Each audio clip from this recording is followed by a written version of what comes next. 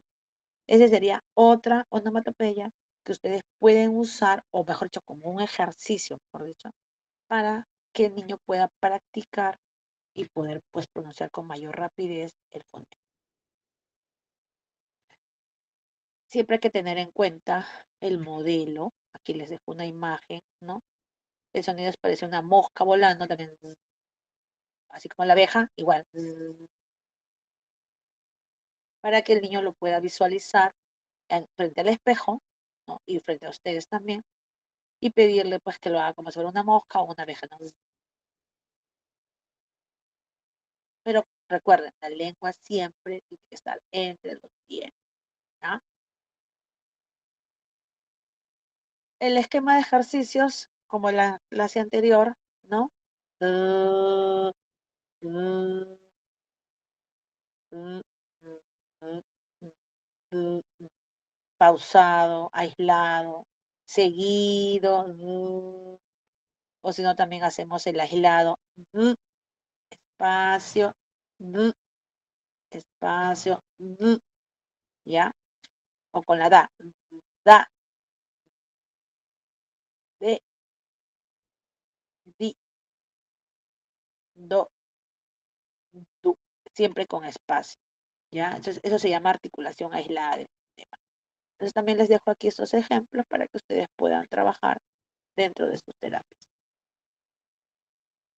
Como ejercicio 3 tenemos a las palabras que inician, ¿no? Aquí les dejo un grupo de palabras que ustedes pueden usar la imagen para sus cuadernos de terapia.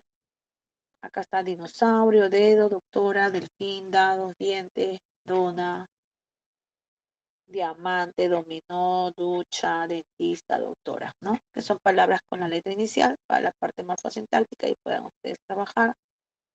En la posición media, ya cuando ya no está al inicio la D, sino después duende, ¿no? Madera.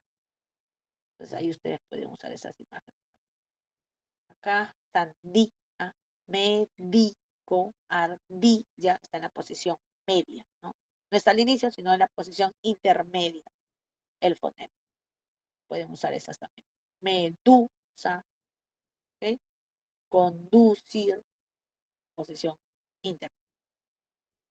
Y aquí les estoy dejando algunas imágenes para las frases, para las oraciones, aunque como les dije también pueden usar de la anterior, de la posición inicial que les compartí y para que el niño también pueda crear con esas unas oraciones, ¿no? Pueden apoyarse también. Porque como se necesita tantas variedades, pues hay que tener siempre un abanico de muchas posibilidades, porque recuerden que no podemos repetir porque el niño se aburre. Entonces traten siempre de tener variadito, ¿no? De tal forma que así, pues los chicos puedan, ¿no? Pronunciar algo nuevo también, o diariamente en la siguiente sesión variarle uno diferente para que no vean que es lo mismo. Entonces aquí les dejo uno que Daniel da comida a David, ¿no? Con imágenes, de tal forma que lo puedan trabajar las frases, las oraciones, tanto en posición inicial como en posición intermedia. Aquí tienen otro. David dice hola a Daniel. Otro, Daniela dice adiós a Daniel. Y todas son con D, se dan cuenta, ¿no? El duque se ducha, Daniela dona cuadernos verdes y todo, ¿no? Si se dan cuenta, este tipo de imágenes, por ejemplo, se trabaja mucho con los niños autistas, no sé si ustedes tienen por ahí alguna. Cuando le estructuramos en el lenguaje, se le trabaja así. Y con eso, pues, aprenden súper más rápido. Entonces, si somos maestras de inicial 5 años y primer grado, ustedes le dan así, rapidísimo. Los niños aprenden a leer más rápido con esta estructuración. Acá hay unas oraciones. Daniel toma soda, me duelen los dientes, Darío se ducha de día, ¿no? Para que puedan también usarlo. Ya, aquí lo que puedes hacer es la variación. Le dejas el espacio para que él complete, ¿no? Con la imagen. Me comí y él dice helado. Entonces le tiene que acá completar. Obviamente repite, pero también lo completa, ¿ya? Daniela tiene y él dice dinosaurio. Dora tiene 2 dientes. Entonces ya no está la escritura porque lo tiene que completar de manera oral y si ya es grande lo puede hacer hasta de manera escrita, dependiendo. Eso también hay que ver. Y bueno, venimos ya con los versos, con las trabalenguas, con los poemas, con los refranes, con las adivinanzas. Ustedes ya pueden aquí ya variar porque ya aquí ya es la parte final donde ya el estudiante pues ya ha logrado, ya lo logra pronunciar, ya puede ya, cuando ya el estudiante ya le sale el fonema, ya lo tiene la D instaurado, lo pronuncia correctamente en palabras, en oraciones, pues ahora ya le toca la parte final, ¿no?, de la intervención, donde él ya va a colocar aquí y ya puede decirlo, ¿no? Puede leerlo o también lo puede aprenderlo y decirlo, ¿no? Como, como una exposición, podríamos decir, de manera de expresión oral. Cuando tiro el dado, esta primera en el 2, ¿qué letra se esconde? Dímelo vos, ¿no? Es una adivinanza. O me lo das, te lo di, dame más, tú a mí. A la puerta de un sordo cantaba un mudo y un ciego le miraba con disimulo. Tenemos ahí una versión. O los trabalenguas, Diego dijo, donde dije digo, digo Diego. Y obviamente en trabalenguas le pedimos también la intensidad. De lo más lento. O el refrán, dime con quién andas y te diré. Acá les dejo un ejemplo también, son dos los dados que dibujo con ustedes. Sí, aquí le resalté, porque es importante que también ustedes en los cuadernos resalten para que se den cuenta que ahí es la entonación donde le tiene que dar mayor énfasis al momento de cuando él haga su expresión. Ya, es importante eso también tener en cuenta. No todos los he encontrado, pero donde ustedes tengan o lo escriben, porque a veces lo escribimos en nuestro cuaderno, resáltenlo de esta manera. Y pues aquí les conseguí una poesía que también, pues, ¿no? Dependiendo de la edad, por ejemplo, esta poesía es para segundo grado, ¿no?, primer grado, dice, bueno, no es para niños pequeñitos, no. Para niños pequeños hay que hacerlo bien sencillito, solamente de 2 o 3 líneas, no más. Pero esta que conseguí es para niños más grandes, que la pueden ustedes usar como una poesía para quizás la parte final ya de la terapia, y si el niño lo logra, pues diríamos pues que ya está tarea cumplida, ¿no? Ay, perdón, se fue. Sí, ahí terminamos. Muy bien. ¿Alguna pregunta o duda acerca de la actividad? ¿Todo claro?